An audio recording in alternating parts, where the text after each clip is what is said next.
up, guys? Welcome to another SpeedSim episode. I'm Amy. And I'm E-House. And today we're going to talk about field etiquette. Yeah.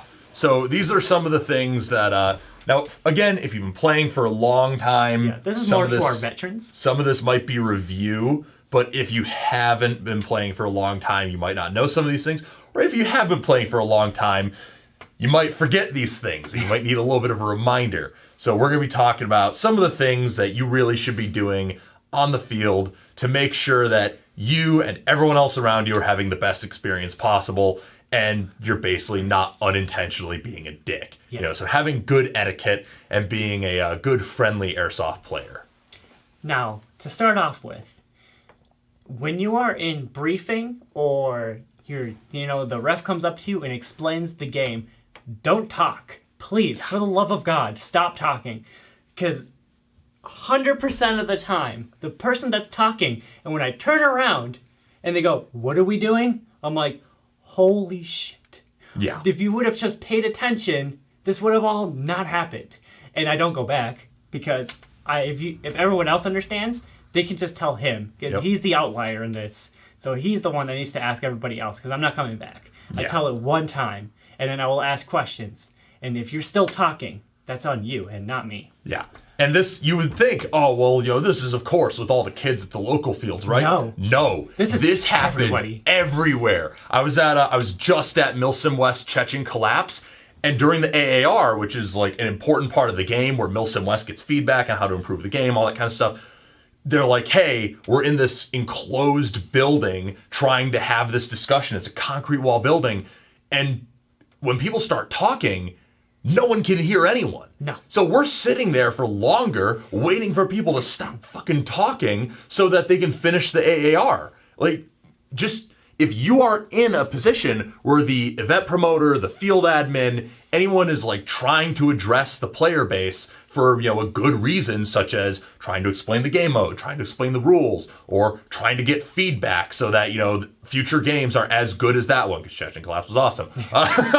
But make sure that you are being polite and not talking. Any questions you have, usually there will be a time for that, either at the end or maybe they'll, stop and ask if anyone has questions. Mainly for operations because they're super long. Yeah, so save questions until the appropriate time because you don't know if they're about to answer that question you have. Exactly. If you interrupt them, then that might set off the whole flow of the thing and it takes a lot longer. Another important thing, talking about read the tax op or read the rules or pay attention to the rules briefing. Oh my God. There are so many people I know who will sign up for and go to games, big games, mind you, like games that you pay $100 to $150 to get in, and they won't have read the rule set. Yeah.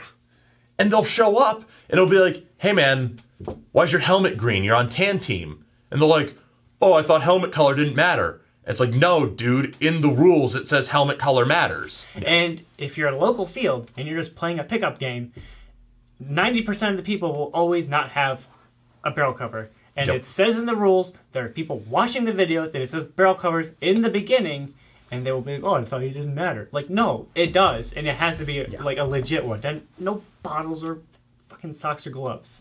Yeah. So please read and listen. Read the rules. This probably sounds basic, but like I said, you'd be astounded how many people I know who will go to big games having not read the tax op. Trade places with me for one day, and then you will experience all of these in one day. Yeah, I promise you. Yeah, no, it's bad. One thing I've encountered, this goes to local fields, even operations. If someone is having trouble with their gun, I wasn't at a local field, but I was out of state in another field, and I was playing, and a newer player had gotten a rental gun. Doesn't know how to use the gun properly. I don't think anyone explained to him how to use it, or he was not paying attention. But something happened to the gun. It either locked up or his mag wasn't feeding. I forgot which one it was, so I'm just going to go over both of them. If something like that happens and you're going back and forth to respawn and you're just seeing this guy struggle and asking for help and like half of the people don't pay attention to what he needs, please just be that person and stop and help him either figure out why he's not working. Because in my experience, I forgot what it was, but I think it's like his gun and mag locked up, and I showed him how to, use the high cap and then flip it to full auto if that ever jams up. Because we all know, if you go too fast on semi, the gun locks up. You just flip it up to full auto, and it usually clears that situation. But when I was playing, I've seen so many kids, or even adults, running back and forth and just ignoring this guy. I took it out of my own time, out of playing. I don't care. It's not like if I get shot, the respawn's like literally right there. It's indoor. It doesn't matter. So you just stop, help that guy, and that way you can enjoy the rest of his day. Yeah. There's nothing worse than not being helped, Yeah. and then you have the worst day of your life. Yeah, I would actually very much agree with that, especially if you're like me and you might have a multi-tool on you. And oftentimes, all someone needs is a Phillips head screwdriver so they can open up the motor plate, reconnect their motor connector, and then go back to playing. Yep. It takes very 2 little seconds. Yeah, it takes very little effort sometimes to be the person who can help someone who's having trouble. Yeah. Because a lot of times people just, they don't know as much about these guns as you do. They don't have as much experience. It might be their first day. Yeah. They might not have ever played before. They might not have ever opened up their gun before. They might not know where the motor is. Mm-hmm. So if you can help troubleshoot an issue and do your best to help, now at the same time, don't like stretch your ability and say you know what you're doing when you don't. If you don't know how to help someone, I mean, don't make it worse. Try to, get a field manager or, a ref or something. A lot of times those guys will know how to help, especially if it's a rental and this kid with his rental is just trying to fix it. Be like, hey man, that's a rental gun. You paid to rent a working gun. Go up to the ref. They'll give you a new one. Yeah, they'll give you a new one. They've got a million of the damn things. So just try to be courteous and try to be helpful as much as possible. And try not to look down on any newer players. Don't be that asshole and just like look down on somebody for not knowing. Like this is their first time. They're using a rental gun. In that same kind of vein, one of the best things, and people bring this up constantly. Mm-hmm. One of the best things you can do to be the type of airsoft player who grows the game is try your best to get new people onto the field and make sure they have a positive experience. Oh, yes. And when other new people are at the field, try to help them have a positive experience. Nothing helps grow airsoft better than when the people who come out to play have a really good time.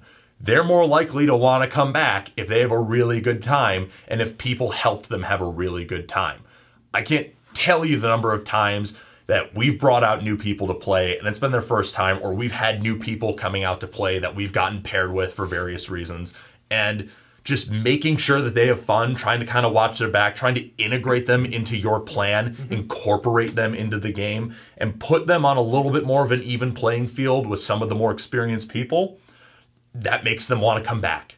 So try to do that. Yeah, nothing's worse than seeing like two little kids, they're best friends, they're playing for the first time in this big open world, and they're seeing all these crazy people with guns, and they're just hiding behind a building, not knowing what to do. There's things going on, grenades and guns that are shooting super loud, and they're scared. Obviously, I'd be scared too if I was 10 years old. Yeah. And there's like people like 30 years old and just like going crazy ham on this airsoft field because they've been playing forever and they're just brand new. So just grab them and just be like, hey, we're going to go here and you're going to back me up.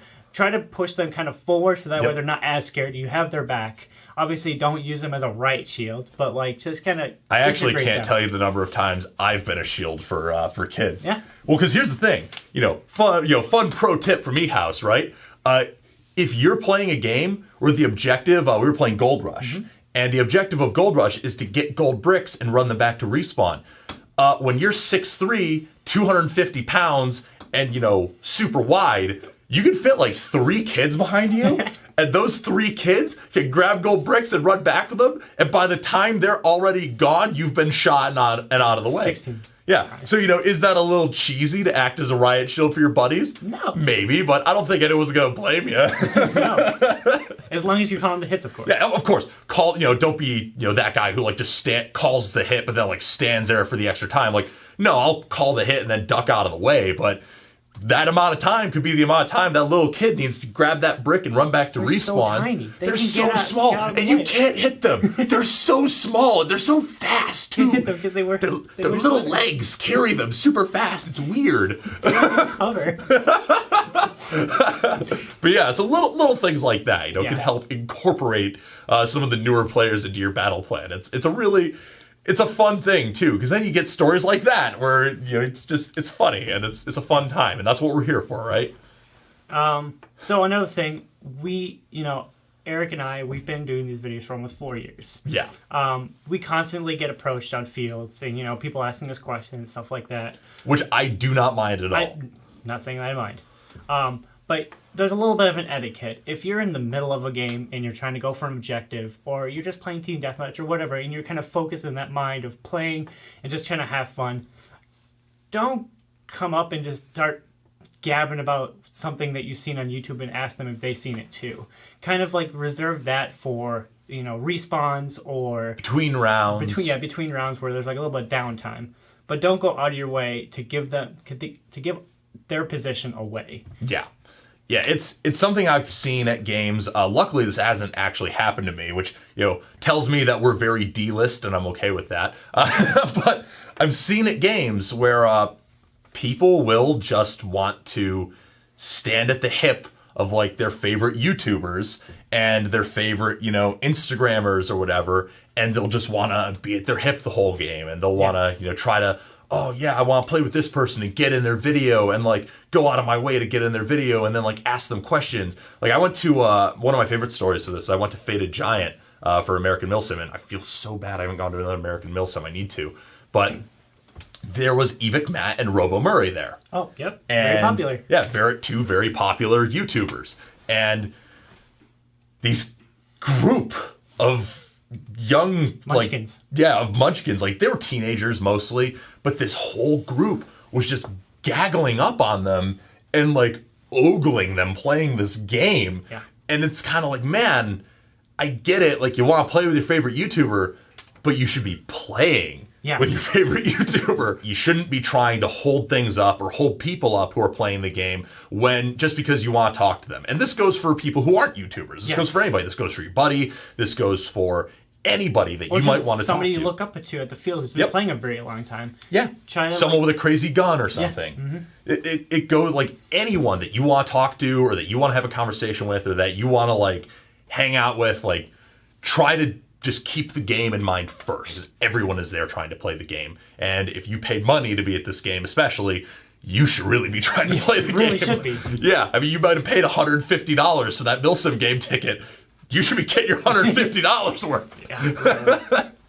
There's nothing creepier than watching a guy go up to your favorite Instagram airsoft, or even just a female airsofter by herself there, and just being creepy.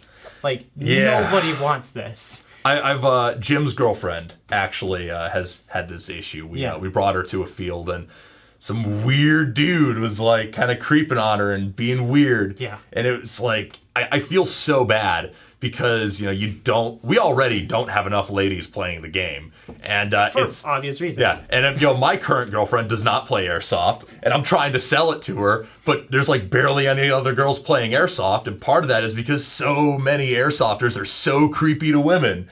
And it sucks. It's so weird. Yeah. So try to not be that creepy dude to women. Yeah, please. I've seen it way too often. Yeah, it's really weird. If you see someone's stuff laying around, they're either playing or they're off in the bathroom or even having their lunch, don't go to their stuff and start grabbing guns. Yeah. Do not do that. Don't touch people's stuff without their consent. I've seen it way too often. Yep. I'm a field owner, I'm a referee, and I work in the shop. Do not grab other people's stuff unless you have explicit permission to pick it up and fondle it, whatever you want to do with it. Yeah. That's okay. But if you just randomly go to somebody's gear and just start handling things and touching whatever it is that you caught your eye, just don't do it. There is a reason why I bring locks to any event that I go to, because 90% of the time, people will steal stuff. And I cannot tell you how much it just bothers me that people just go around and just look at other people's stuff. It's okay to look, but don't touch. Same goes for women. Yeah, and I would also extend this to because you might be surprised that also happens a lot at like Milsim games. Because at Milsim West, you're allowed to search people's stuff if you have their consent, but people will roll up on someone's fob where people have their rucks out and just start going through people's rucks when those people aren't there. That is explicitly not allowed. Goes back to read the fucking tax op, but Wow. but yeah, all the way around. but just don't touch people's stuff without their consent, and don't touch people without their consent. It really should not be a hard thing to grasp. Hollywood was kind enough to teach us why that's important recently. But yeah, don't touch people's stuff or don't touch people without getting permission. It's not a good idea. Just like one thing that kills me is knife kills. Oh yeah. People will bring like knives and people will bring swords and whatnot to games.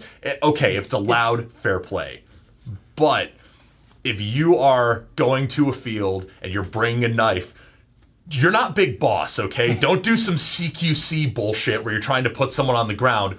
No one likes that, and that guy's probably gonna get up and be pretty pissed at you. Yeah. Do the normal like tap thing. Don't grab people. Don't do grappling. Don't do strikes or like muzzle redirects and shit. Ninja drops or whatever. No one cares how much you've played Metal Gear Solid and think you know CQC. Just use the stupid tap rule, and that should be it, okay? Yeah. Don't have physical contact with people you don't know without their permission. Maybe, I come up on Lutz on the field. That's different. Yeah, and if I've got a knife kill, then I'm going to mess with Lutz because that's my buddy and he and I know each other's boundaries. But if you've got like some rando, don't do that. I have heard accounts of fights breaking out because of, knife kills gone bad. Yeah. So don't do that. Biggest outlier is the one you come around, grab their face and do the knife or the throat thing. People is the panic. Worst. You've got your arm around someone's neck when you're doing that, and people panic. Yeah.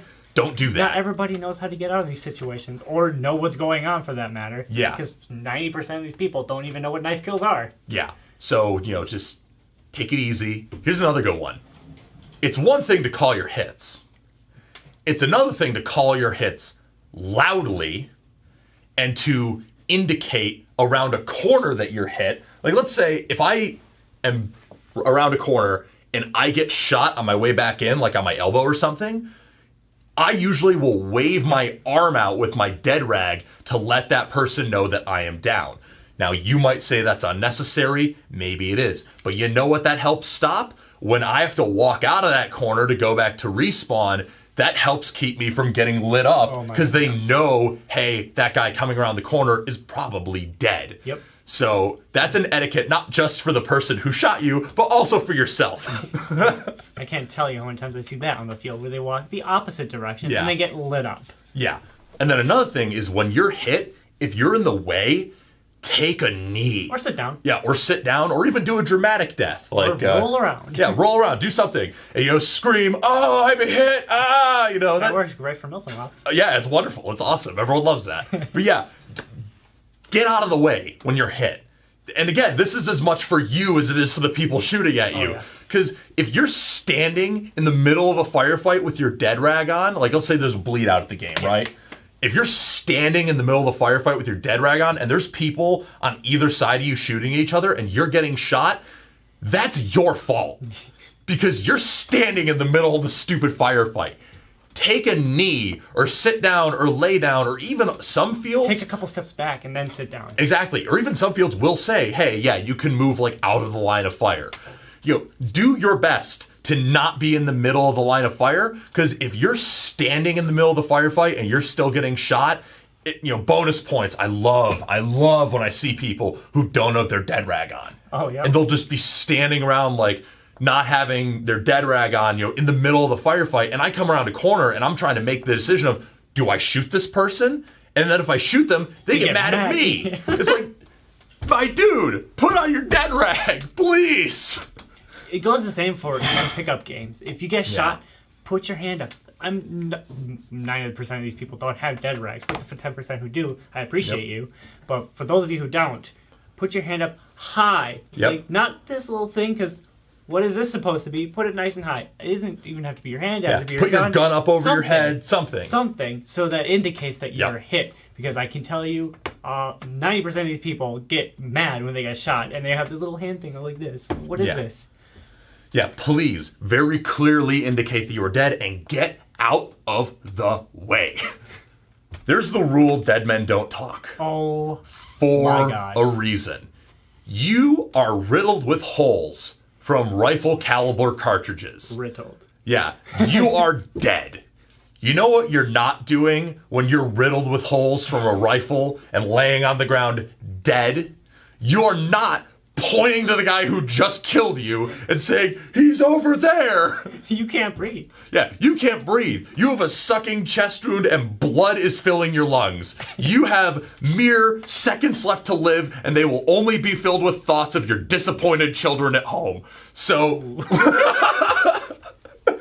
So don't tell people where the guy who just shot you is, okay? Oh my God. Yeah, it's infuriating when you see someone, and again, it's the rule everywhere. Yeah. It's literally the rule everywhere, and somehow people still think, oh, yeah, I can tell my buddies where that guy is, or I'll be walking back dead, and people will say, hey, where'd you get shot from? And I will literally just look at them and say, I can't tell you, I'm dead.